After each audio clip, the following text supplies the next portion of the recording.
शिल्पा शहर की पढ़ी लिखी और होशियार लड़की है, जिसकी शादी उसके पापा के सालों पुराने वादे की वजह से गांव के विकास से हो जाती है। शिल्पा की सास पुराने ख्यालों की होती है। अरे शहर की हो, इसका मतलब ये नहीं कि जो मन आए करोगी। घर के कुछ नियम है जो तुम्हें भी मानने पड़ेंगे। हाँ मम्मी, मुझे रीति रिवाज से कोई दिक्कत नहीं है, पर ऐसे नियम जिनका कोई मतलब ना बने वो तो गलत है। हाय देखो तो, अरे घर आए एक दिन पूरा नहीं हुआ और सास से जुबान लड़ाना भी शुरू। नहीं हो, बहू हो, अपनी हद में रहना सीख लो। हाँ इतने में विकास भी वहां आ जाता है। माँ, मुझे लगता है शिल्पा को घर रहने की जगह दुकान चलना चाहिए। इसकी नई चीजों की समझ और सोच हमारे बिजनेस के लिए बहुत अच्छी रहेगी। बेटे की बात सुनकर माँ को बहुत गुस्सा आ जाता है। अच्छा, अरे बीवी के आते ही तेरे तो सुर बदल गए। अगर ये दुकान जाने लगी तो गांव में क्या इज्जत रह जाएगी हमारी। है लोग क्या कहेंगे? ये कहीं नहीं जाएंगे बस। हाँ माँ के आगे और कुछ बोले बिना विकास वहां से चला जाता है और सास शिल्पा को घर के कामों में लगा देती है। उसी रात विकास और शिल्पा साथ बैठकर बातें कर रहे होते हैं। मम्मी ऐसा क्यों सोचती हैं कि औरतें कुछ नहीं कर सकती और उन्हें लोगों की इतनी चिंता क्यों है? पापा की डेथ के बाद माँ ने दुकान संभालने की कोशिश की थी, पर लोगों ने उल्टी सीधी बातें सुनाकर उनका आत्मविश्वास इतना गिरा दिया कि वो कुछ कर ही नहीं पाई और सोचने लगी कि शायद औरतें ये सब कर ही नहीं सकती, इसलिए उनसे भी नहीं हुआ। लोगों की यही तो दिक्कत है, उन्हें अपने से ज्यादा दूसरे की जिंदगी में स्वाद आता है। वैसे लोग जिनसे डरते हैं ना, उन्हें ही तोड़ने की कोशिश करते हैं। आप फिक्र मत करो, मम्मी की सोच बदलने का तरीका है मेरे पास। और अगले ही दिन से शिल्पा अपनी सास की सोच बदलने और लोग क्या कहेंगे के डर को खत्म करने की जद्दोजहद में जुट जाती है। मम्मी, आपको पता है गीता, बबीता, अरे जिनके ऊपर दंगल फिल्म भी बनी है। मैं फिल्म बिल में नहीं देखती। हाँ वो हरियाणा की लड़कियां हैं, दोनों रेसलर हैं। उन्होंने जब ये शुरू किया था ना, तो लोगों ने बहुत बातें बनाई, बुरा भला बोला, मजाक भी बनाया, लेकिन उन्होंने ना किसी की सुनी, ना अपने ऊपर से विश्वास खोया और ना ही हार मानी। और देखो आज किस मुकाम पर है। अरे तो ये सब मुझे क्यों सुना रही है? हाँ नहीं, बस ऐसे ही, हमें अपने आसपास की खबरें तो रखनी चाहिए ना। ऐसा कहकर शिल्पा अपनी सास को सोच में डालकर वहां से चली जाती है। अब शिल्पा हर दिन दुनिया के अगेंस्ट अपनी हिम्मत से सक्सेसफुल बनने वाली लड़कियों की कहानी अपनी सास को सुनाने लगती है। इसी तरह कुछ समय बीत जाता है। और माँ, आजकल बहुत चुप रहती हो, सब ठीक तो है ना? बस कुछ सोचती रहती हैं, इसीलिए ज्यादा बोल नहीं पाती। ऐसा क्यों हुआ माँ, कोई दिक्कत है क्या? अरे तेरी पत्नी ही दिक्कत है। मैंने क्या किया? अरे रोज मुझे कुछ समझाने के मकसद से एक नई कहानी सुनाती है, पर खुद नहीं जानती कि मुझे सब पहले से पता है। हाँ तो फिर दिक्कत क्या है माँ? लोग क्या कहेंगे? अरे उनका तो काम ही है कुछ ना कुछ कहना। आप ये सोचो कि उन्हें नजरअंदाज करके हम साथ मिलकर किस ऊंचाई पर पहुंच सकते हैं। बेटे और बहू की बातों से सोच में पड़ी माँ वहां से चली जाती है। अगली सुबह सबसे पहले तैयार सास आवाज लगाकर बेटे और बहू को बुलाने लगती है। अरे कहाँ सोते पड़े हो दोनों? किसी को घर में कोई काम नहीं है क्या? हाँ सास की आवाज सुन शिल्पा भागती हुई कमरे से बाहर निकल आती है, जिसके पीछे विकास भी बाहर आ जाता है। मम्मी, आप इतनी सुबह तैयार होकर कहाँ जा रही हैं? अरे किसी नई शुरुआत से पहले भगवान का आशीर्वाद बनता है या नहीं? मैं सीधा दुकान जाऊंगी, तुम काम निपटा कर आ जाना है। सास की बात सुन शिल्पा और विकास खुशी से फूले नहीं समाते। ये हुई ना मेरी माँ वाली बात।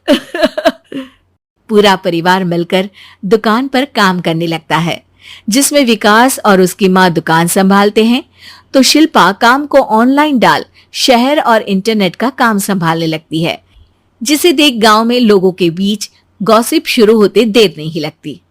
और क्या विकास भाई, अकेले काम संभल नहीं रहा था तो नौकर रख लेते, और तो को यहाँ लाने की क्या जरूरत थी।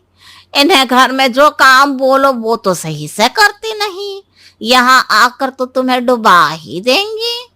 अरे भाई साहब, अगर आपके घर की औरतें सही से काम नहीं करती ना तो हमें उससे कोई लेना देना नहीं।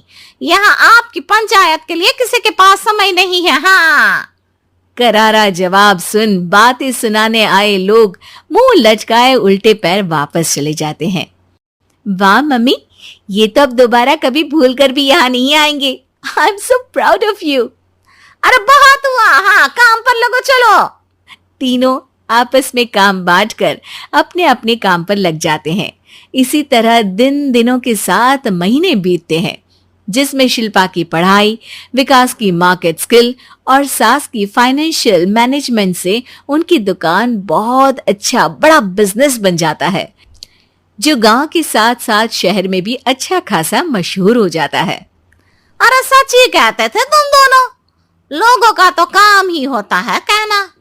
अब हमें सुनना है या नजरअंदाज करना है वो तो हमारे ऊपर है। हाँ, आपकी शुरुआत में गालियां और आसमान छूने पर तालियां, ऐसे लोगों का तो काम ही है पलटना। इनकी बातों से हमें कभी अपनी राह बदलनी नहीं चाहिए, बल्कि अगर बातें बन रही है तो समझ जाओ कि रास्ता सही है।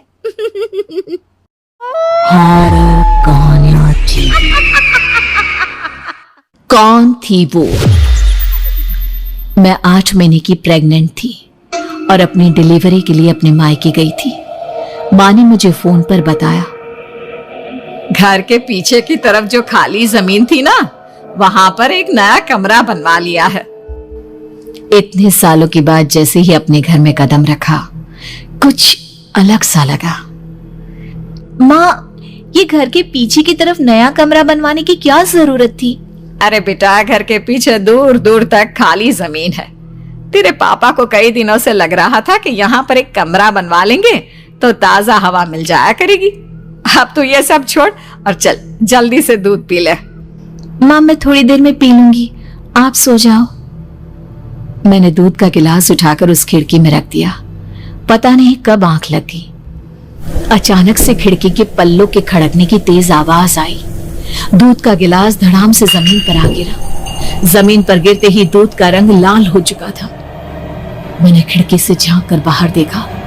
चारों तरफ धूप अंधेरा था। उस अंधेरे की तरफ से कुछ आवाजें आ रही थी, जैसे छोटे बच्चे आपस में खिलखिलाकर मस्ती कर रहे हो।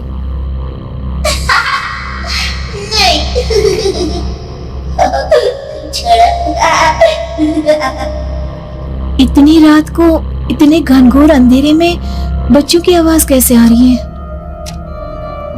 घड़ी में वक्त देखा तो ठीक 12 बजे थे। देखकर मैं सन्न रह गई।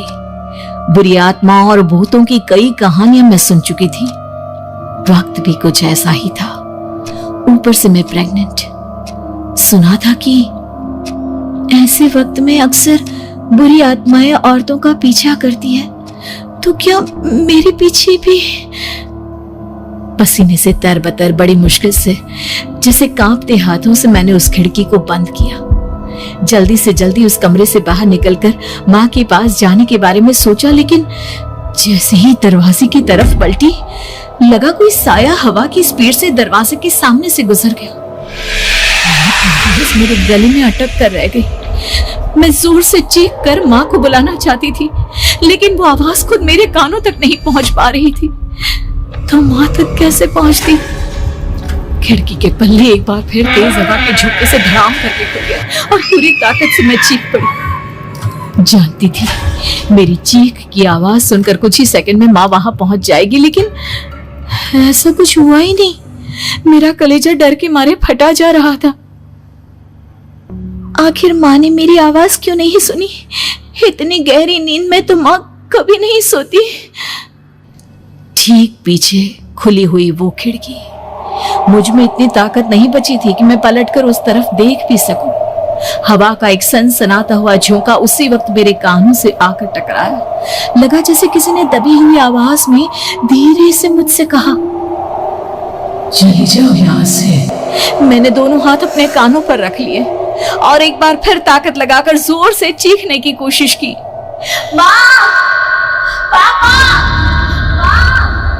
मेरी आवाज उस कमरे की दीवारों से टकराकर वापस मुझे ही सुनाई दे रही थी। जितनी ताकत के साथ मैंने चीखने की कोशिश की थी, कुछ ही देर बाद उससे कहीं ज्यादा तेज और दर्दनाक चीख मुझे सुनाई देने लगी।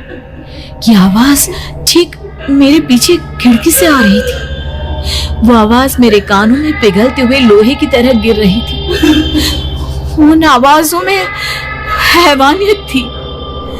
वो आवाजें किसी इंसान की नहीं है, इतना मैं समझ चुकी थी। कांप रहे हाथों से मैंने अंधेरे में कुछ ढूंढने की कोशिश की। तभी अचानक मेरा हाथ बेड पर रखी टॉर्च पर पड़ा। किसी तरह ताकत लगाकर टॉर्च का बटन ऑन किया, लेकिन ये क्या? सामने दरवाजे पर 3 छोटी लड़कियां खड़ी हुई थी। उनके हाथ में स्टील के चमचमाते हुए चाकू थे। मैं घबराकर लड़खड़ाई और पीछे की तरफ हटी, लेकिन तब तक वो मेरे पास आ चुकी थी। उनकी गर्दन टेढ़ी थी और उनके हाथों के वो चाकू मेरे पेट को निशाना बनाने को तैयार। मैं जोर से चीखी, नहीं, छोड़ दो मेरे बच्चे को, मत मारो, मत मारो, छोड़ दो मेरे बच्चे को। सोनाली, सोनाली, क्या हुआ बेटा? तू इतनी डरी हुई क्यों है? उठ बेटा, क्या हुआ? हड़बड़ाकर मैंने अपनी आंखें खोली। देखा तो दिन निकल आया था। माँ मुझे जगा रही थी। मेरा चेहरा पूरा पसीने से लथपथ था। क्या हुआ बेटा? तुमने कोई बुरा सपना देखा क्या? मैं अभी तक अपने पूरे होश में नहीं थी। वो मेरे बच्चे को मार देगी माँ। वो लड़की मेरे बच्चे को। मैंने घबराकर अपने पेट को छुआ। सब कुछ ठीक था। और वो दूध जो रात को यहाँ पर गिर गया था, उसका रंग लाल हो गया था।